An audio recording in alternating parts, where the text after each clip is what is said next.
અત્યાર સુધીમાં એમણે એમની જે સંપત્તિ છે એમાંથી 13.4 લાખ કરોડ રૂપિયાનું દાન કર્યું છે અને હવે એમણે 51,300 કરોડ રૂપિયાનું દાન કર્યું, એની અંદર 13 લાખમાં આ દાન આવી જાય છે।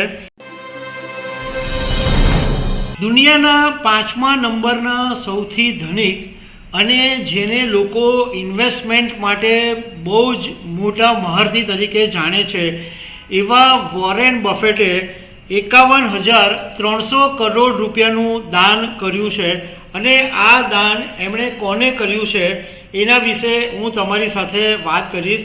મારું નામ રાજેશ શાહ છે અને તમે જોઈ રહ્યા છો ગુજરાતના સૌથી મોટા ડિજિટલ ન્યૂઝ પ્લેટફોર્મ ખબરછે.com। વોરેન બફેટનું નામ દુનિયાના બધા લોકો જાણે છે કારણ કે વોરેન બફેટ બર્કશાયર હેથવે કંપનીના CEO છે અને એક મોટા દિગ્ગજ ઇન્વેસ્ટર તરીકે એમનું નામ જાણીતું છે, ઉપરાંત દાનવીર તરીકે પણ એમનું નામ જાણીતું છે।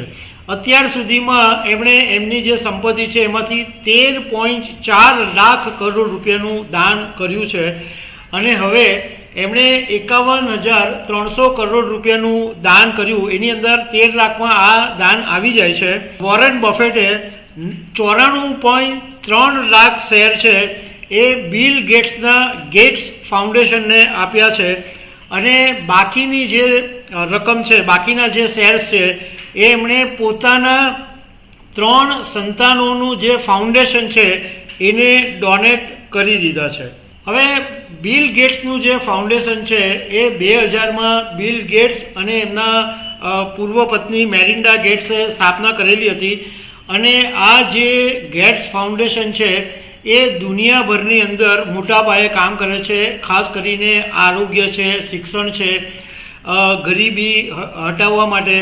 એટલે જે પછાત દેશો છે એની અંદર આ બિલ ગેટ્સનું જે ફાઉન્ડેશન છે એ મોટા પાયે કામ કરે છે અને એમના વોરેન બફેટના જે 3 સંતાનો છે એમાં એક સુસી બફેટ, હાવર્ડ બફેટ, સુસી બફેટ 71 વર્ષના છે, હાવર્ડ બફેટ 70 વર્ષના છે અને પીટર બફેટ 67 વર્ષના છે।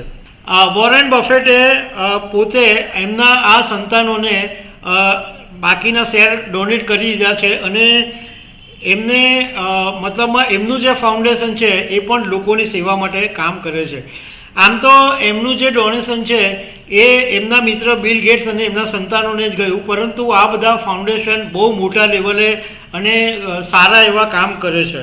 વોરેન બફેટે 20 વર્ષની અંદર 5.13 લાખ કરોડ રૂપિયાનું દાન આપ્યું છે અને 2006થી તેઓ દાન કરી રહ્યા છે, પણ આજની તારીખે પણ એમની પાસે બર્કશાયર કંપની છે એના 13.8% શેર છે।